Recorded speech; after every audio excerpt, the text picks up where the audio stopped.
122 కోట్ల రూపాయలు మహిళా క్రికెట్కు విప్లవం తీసుకొచ్చాయి. కానీ ఈ నిర్ణయం వెనుక అసలు సైకాలజీ, భవిష్యత్తులో ఏం చేస్తుందో తెలుసుకుంటే మీరు ఆశ్చర్యపోతారు.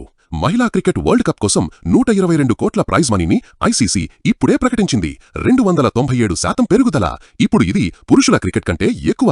ఇంటర్నెట్లో హంగామా ముదిరింది. కానీ ఇక్కడే దాగి ఉంది బిహేవియరల్ ఎకనామిక్స్ బంగారుగని. యాంకరింగ్ బయాస్ అనే సైకాలజీ ట్రిక్ను ఎంత అద్భుతంగా వాడుకున్నారో చూడండి.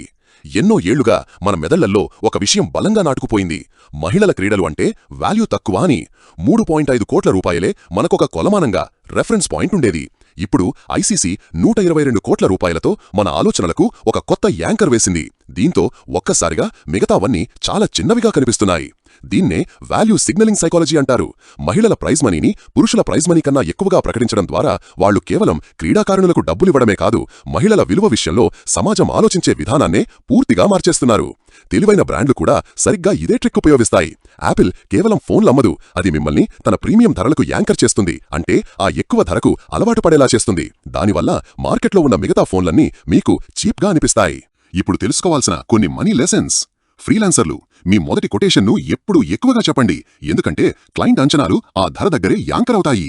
జీతం బేరమాడేటప్పుడు మీ రంగంలో అత్యధిక జీతం ఎంతో తెలుసుకుని అక్కడి నుంచే మీ చర్చను ప్రారంభించండి. యాంకర్ చెయ్యండి. పెట్టుబడుల విషయంలో గతంలో వచ్చిన నష్టాలు మీ భవిష్యత్తు నిర్ణయాలను ప్రభావితం చెయ్యకుండా చూసుకోండి. ఒక ప్రోటేప్, పెద్ద వస్తువులు కొనేటప్పుడు మొదట అత్యంత ఖరీదైన వాటి ధర చూడండి. అప్పుడు మీకు సరసమైన ధరల్లో ఉన్నవి కూడా మంచి బేరానికి దొరికినట్లు అనిపిస్తాయి. చివరగా చెప్పేదేంటంటే, ఈ యాంకరింగ్ బయాస్పై పట్టు సాధించండి. మీ విలువకు ఒక కొలమానాన్ని ఇతరులను సెట్ చెయ్యనివద్దు. అసలైన విజయం ఏంటో తెలుసా?